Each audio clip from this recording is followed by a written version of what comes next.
সাহাবী আল্লাহ রাসূল সাল্লাল্লাহু আলাইহি ওয়াসাল্লামকে দাওয়াত দিয়েছেন, তাকে খাওয়াবেন। সবাই একটু আগ্রহী থাকতো যে আল্লাহ রাসূল আমার ঘরে এসে খাবে। তো তিনি দাওয়াত দেওয়ার পরে চিন্তা করেছেন যে আল্লাহ রাসূল আসবেন, সাথে হয়তো 1-2 জন নিয়ে আসবেন, সর্বোচ্চ 4-5 জনই আসবেন, ওইভাবে উনি খাবার তৈরি করেছেন। এরপর আসার সময় দেখলেন যে আল্লাহ রাসূল সাল্লাল্লাহু আলাইহি ওয়াসাল্লাম বিশাল বহর নিয়ে আসছেন। এটা কি 80 জন, খন্দকের যুদ্ধের ঘটনা। আচ্ছা আচ্ছা। 80 জনের বহর নিয়ে আসছেন। ওই বেচারা তো দেখে মোটামুটি একটু চিন্তায় পড়ে গেছে যে আল্লাহ রাসূল এতগুলা লোক নিয়ে আসছেন, কিভাবে হবে?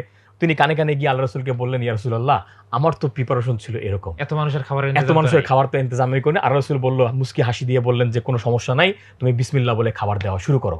ওই 80 জন লোকই তার ওই 5 জনের খাবার পেট ভরে খেয়েছে, এরপরও নাকি খাবার একটু বাড়তি ছিল। সুবহানাল্লাহ। এটা হচ্ছে ধরেন অদৃশ্য বারাকাত। এখন আমি আমাদের সমাজের মানুষের জন্য বলতে চাই যে আমরা হয়তো অনেকে প্রশ্ন করতে পারি যে ভাই, এটা তো সাহাবীদের যুগের ঘটনা, এটা তো আল্লাহ রাসূলের যুগের ঘটনা। আমি প্রশ্ন করতে চাই ভাই, সেই আল্লাহ রাসূলের সময় এবং সাহাবীদের সময় যে আল্লাহ ছিল, ওই আল্লাহ কি এখন নাই? এখনো আছেন।